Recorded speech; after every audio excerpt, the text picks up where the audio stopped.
in the journey to success, right? Be it a professional career that you want to be successful, be it a business career, at whatever level, whether you want to be an entrepreneur or you want to be a high level, highly paid, highly celebrated, very influential a business executive, which means you don't necessarily need to own a business, but you can be a business executive and be very successful and wealthy at that. Be it a parent, be it building a successful marriage, having good health, whatever it is that you consider success, there are certain intrinsic elements that are important that you need to do at the level of self-mastery. And you see, success, one man defined it as the progressive realization of a worthy ideal. Now, it's important to then decide what is a worthy ideal for you. What is that one thing that you want to pursue? What is that just few things that you want to pursue that when you go to bed, you feel, I've done well for myself. When you look back over the years of your age, you tap yourself in the shoulder and say, you know what, I've achieved something. I've done well. I think I've accomplished. I'm happy. I'm successful. I've done what I wanted to do. So there's 5 intrinsic factors that are important, and all of them relate to self-mastery. The first one is self-awareness. Your awareness of self, direct translation. So this is when you are aware of your needs, of your emotions, of your desires, of your weaknesses, of your strength, of your pursuit, of your goals, of your environment, of your influences. And you see, people who have high level of self-awareness are more confident.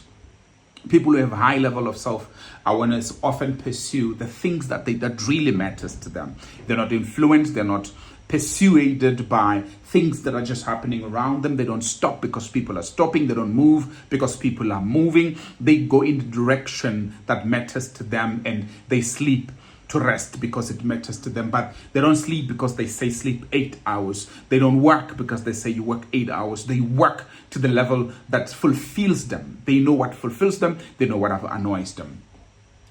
The second part is self-acceptance. After you have understood your weaknesses and your strength, you need to accept yourself. After you understand you are aware of your limitations, then you need to accept yourself. You are aware of your strength and your abilities. So you need to really make a decision that, look, there is nothing I can do about this. I can do beyond this. There is this serenity, that's prayer where you say, Lord, help me to accept the things I cannot change. So when you have proper, intentional, clearly defined acceptance, you don't find yourself doing the things you hate to do because Bas John says you should do it. You do the things you want to do because there is a purpose, there is an intention, there is a goal that is well defined and clearly defined. Self-acceptance is when you make a purposeful decision to say, my limits are here, my stretches are here, my strengths are here, my weaknesses are here. The third one is self-approval. You see, any room that you can enter, in a corporate space, in a professional space, in a relationship space, can frustrate you if you haven't approved yourself. You shouldn't enter, you shouldn't start a journey, you shouldn't commit in a relationship, you shouldn't commit in a business, you shouldn't commit in any form of endeavor when you haven't approved of yourself. Approving of yourself is when you say, yes, Faraz, you can do this. Approving of yourself is when you say, you deserve this.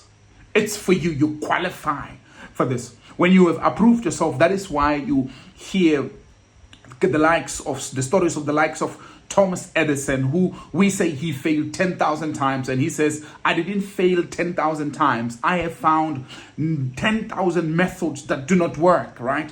So it's because they have made an approval of themselves that I don't fail because I fail. I fail because I quit. Therefore, I do not quit. Therefore, I'm not a failure. When you approve of yourself is when people around you say you don't deserve it and you say, I do. And you keep on proving yourself worthy of that worthy ideal.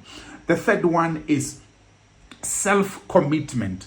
Self-commitment is the ability ability to intrinsically motivate yourself without anybody pushing you to do it. In the journey of dreams and goal realization, the biggest struggle is that when you don't have a goal of your own, you have nothing to commit by yourself. When you don't have a plan of your own, you become a tool in the hands of those that have made plans. So you become a plan to somebody else. When you don't have your own plan, you become an agenda in somebody else's agenda. When you make a commitment to yourself, you become an agenda to yourself. Your desires become an agenda for yourself. Your plans becomes a force that pushes you. Your goal become your motivation. So you don't need somebody else to motivate you. You're not motivated by consequences that are explained by somebody else. You're motivated by desires and goals and ideals and ambitions and everything that you have decided by yourself. Commitment is when you say, I said I will wake up at 5 and you wake up at 5. Self-commitment is when you said, I said I will lose 10 kilograms, therefore I lose 10 kilograms, and you put yourself to work. Self-commitment is when you said, I will earn 1 million rand this year, and you start putting up a plan for you to earn 1 million. There's this question that we ask, what can I do to earn 1 million? What can I do to earn 100,000? What can I do to double my income? You will, even if you have an idea, without self-commitment, you will not achieve that which you want to achieve. You see, people without self-commitment, they defeat themselves. People without self-commitment, they self-sabotage. People without self-commitment, they excuse themselves from the things they should be pursuing. They disqualify themselves. Not by other people, they disqualify themselves. When people don't have self-commitment, they decide by themselves that it's not for them. And then the last one is self-fulfillment. Your self-awareness, your self-acceptance, your self-approval, your self-commitment leads to self-fulfillment. It leads to a state of mind when you say, I'm okay with self. I am where I am because this is where I wanted to be. And I'm happy with self. I'm not frustrated by this and that. I'm happy with self. I'm pursuing me. I'm mastering me. I make myself do what I want to do. I make myself be what I am. I sleep when I want to sleep. I run when I want to run. I work when I want to work. I pursue the goals I want to pursue. I look like the person that I want to look like. I am the man I think I am, and I'm the woman that I think I am. I am who I am, and I am who I think I am. And you don't decide my happiness. You pour into my cup. I'm not empty. You pour into a cup that is already overflowing. So I'm not lacking. I am what I am, and my space is my space, and I decide how I am. John Maxwell says you need to make every day count. You see, every day you make it count. That is self-fulfillment. Every day you make yourself pursue that which is important. And you look back and say, you know what? I may not be where I wanted to be, but I'm not where I was. I have moved. I've made progress. So 5 things. 5 things. Self-awareness, self-acceptance, self-approval, self-commitment, and self-fulfillment. That is mastery.